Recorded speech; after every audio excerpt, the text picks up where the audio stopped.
எல்லோருக்கும் வணக்கம். இன்றைக்கி வந்து பீட்ரூட்டு சிப்ஸ் பண்ணலான்னுக்கிறேன். நல்லா ஃப்ரெஷ்ஷாக வாங்கி வந்துருக்குறோம். ஒரு 3 தான் போட்டுக்கிறேன். இந்த 3க்கு நிறைய ஆகிடும். கடையில் போய் சிப்ஸ் வாங்கணும் அவசியம் கிடையாது. இப்போ இதுக்கு வந்து என்னென்னா, ஃபஸ்ட்டு வந்து நான் மசாலா போட்டுறேன். மசாலா போட்டு இது கட் பண்ணி ஒன்றே போட்டுக்கலாம். இது வந்து ரைஸ் பவுட்ரு ஒரு 3 ஸ்பூனு. அந்த 3க்கு 3 ஸ்பூன், 1க்கு 1 ஸ்பூன் கணக்கு 3 ஸ்பூன். இது கடல மாவு, பேசனு, அது ஒரு 3 ஸ்பூனு. இது வந்து கார்ன்ஃப்ளவரு 3 பவுட்ரு தான். இப்போ இதில் வந்து சால்ட்டு போட்டுக்கலாம். கொஞ்சம் 1 ஸ்பூன் போட்டுக்கலாம். பத்தெல்லாம் ஒரு போட்டுக்கலாம். கொஞ்சம் அப்படி நமக்கு தேவைன்னாக்கா சாட் மசாலா போட்டுக்கலாம், இல்லை ஓமம் போட்டுக்கலாம், இல்லைனாக்கா கொஞ்சோண்டு ஜீரகம் கூட போட்டுக்கலாம். அந்த பக்கோடாக்கு நல்லா டேஸ்ட்டாக தெரியும் முன்னு சாப்பிடும்போது. அதனால் கொஞ்சம் லைட்டாக ஜீரகம் போட்டுக்கலாம். சும்மா லைட்டாக கொஞ்சம் ஜீரகம் போட்டுக்கலாம். ஓமம் தான் ஓமம் போடுங்க, இல்லைனா சாட் மசாலா போடுங்க. இப்போ அது கூட என்ன பண்ணுறேன், நல்லா முன்னு சாப்பிடும் முறுக்கு சாப்பிட்ட மாதிரி இருக்கும். அதுக்கு வந்து ஒயிட் எள்ளு 1 ஸ்பூனு ஒயிட் எள்ளு போட்டுக்கலாம்.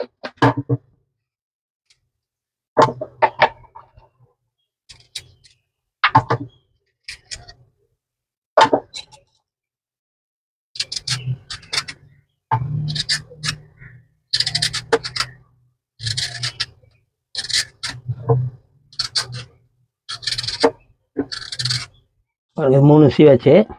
இப்போ இதில் என்ன பண்ணலாம், கொஞ்சம் நம்ம ஃபிங்கர் சிப்ஸ் கட் பண்ணுற மாதிரி பண்ணால் தான் சிப்ஸ் வரும்.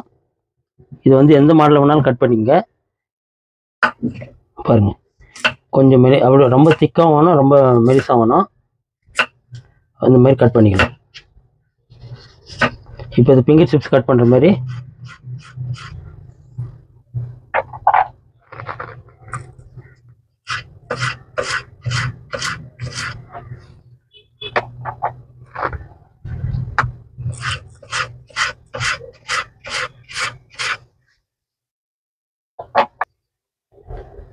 ஒரு காய்க்கு இவ்வளோ வந்துட்டுக்குது. அது 3 கப் போட்டோம், அதுதான் ஜாஸ்தி. இது வந்து ரொம்ப மோட்டாவை கட் பண்ணாலும் சீக்கிரம் நம்மளுக்கு மரமன்னு வராது. ரொம்ப மெலிசாக கட் பண்ணாலும் உடஞ்சிடும். ஒரு லிமிட்டான சைஸில் பார்த்து உங்களுக்கு ஸ்லைஸில் கட் பண்ணி பாருங்கள். அவ்வளோதான். அது சைஸ் பண்ணோம்னா நல்லா சூப்பராக இருக்கும்.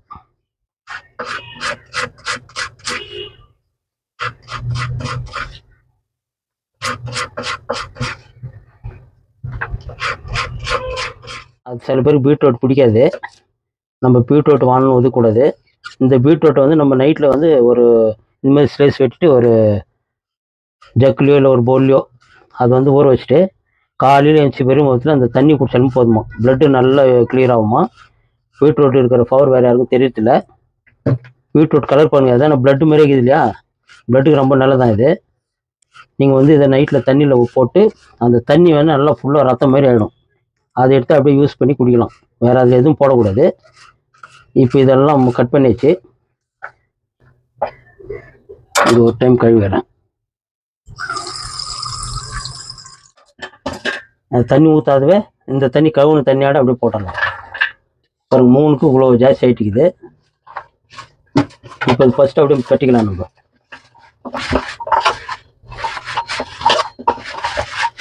நான் தண்ணி இதுலேருந்து விட்டு தண்ணியோட இது ஃபஸ்ட்டு இது பண்ணிக்கலாம்.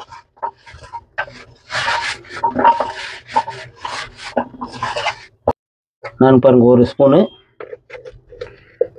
ஒரு 1.5 ஸ்பூனு சில்லி போட்டுக்கிறேன். இப்போ இந்த மாவுலேயே பேசிட்டோம்னா இந்த பீட்ரூட்டில் இருக்க தண்ணியெல்லாம் அதில் இசுக்கும்.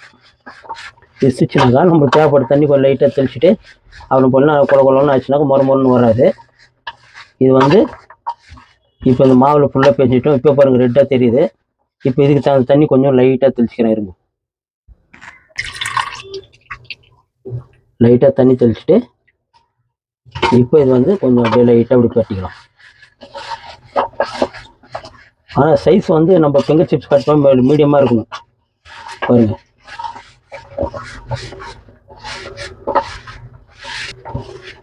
ஏன்னா ரொம்ப மாவு இருந்தாலும் நல்லா இருக்காது.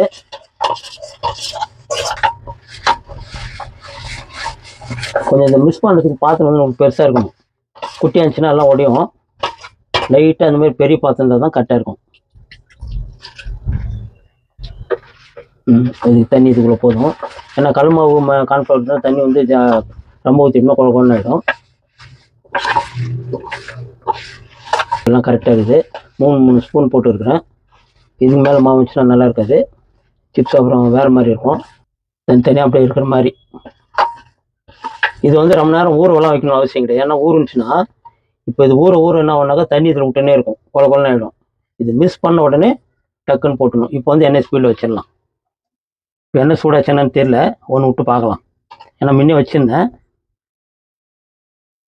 பாருங்க, சூடாச்சு. இப்போ வந்து இதை போட்டுடலாம். தனித்தனியாக போடலாம், அது போய் ஜாயிண்ட் ஆகாது. ஒன்றாக அப்படி போட்டுக்கலாம். நிறைய வாரி விட்டோம், ஒன்றோட ஒன்று ஊற்றிக்கிறோம். இப்படி தனித்தனியாக போடலாம். இது நீங்கள் ட்ரை பண்ணுங்கள். இது கூட வந்து டொமேட்டோ கெச்சப் வச்சுன்னு சாப்பிடுங்க, சூப்பராக இருக்கும். கெச்சப் இருந்தால் தான் நல்லாயிருக்கும். பெரிய இதாக இருந்தாக்கா மறுமொன்று எதுவும் முறுக்கு சாப்பிட்ற மாதிரி சிப்ஸ் மாதிரி தெரியாது. இப்போ ஒரு டைமுக்குள்ளே போட்டுக்கிறேன், ஃப்ரை பண்ணி எடுத்துகிட்டு அப்புறமா பார்க்கலாம்.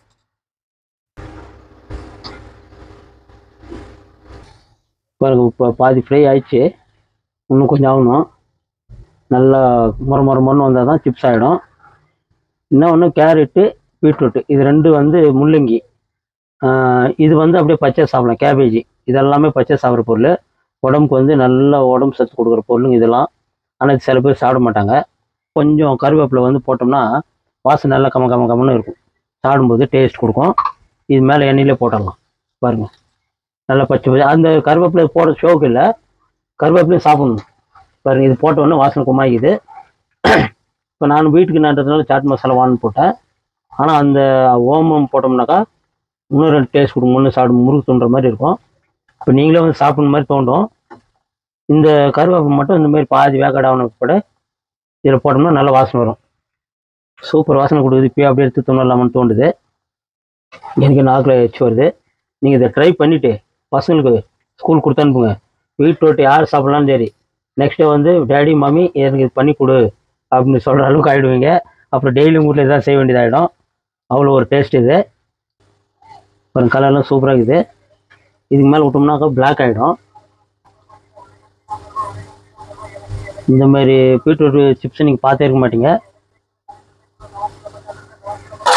பாருங்கள் சவுண்ட் எப்படி வருது பாருங்கள். அதுக்கு மேலே விட்டோம்னா தீஞ்சிச்சுன்னா நல்லா இருக்குது, கசப்பு கொடுத்துரும். இது இவ்வளோதான். இந்த கலர் பார்த்துட்டு எடுத்துடணும்.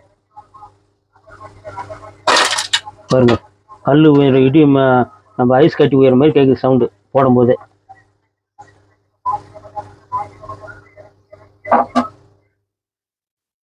ஆனால் தண்ணி ரொம்ப ஊற்றி பேசிக்கூடாது. இது தண்ணி நிறைய ஊற்றிட்டோம்னாக்கா அது பஜ்ஜி ஆகிடும், வாழைக்காய் பஜ்ஜி மாரி.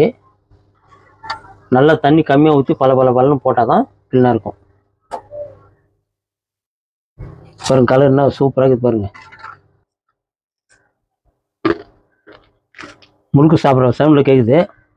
எந்த ஒரு பொருள் பசங்க சாப்பிட்லையோ அதை அவங்ககிட்ட சொல்லாத மாற்றி செய்து கொடுத்தீங்கன்னா கண்டிப்பாக சாப்பிடுவாங்க.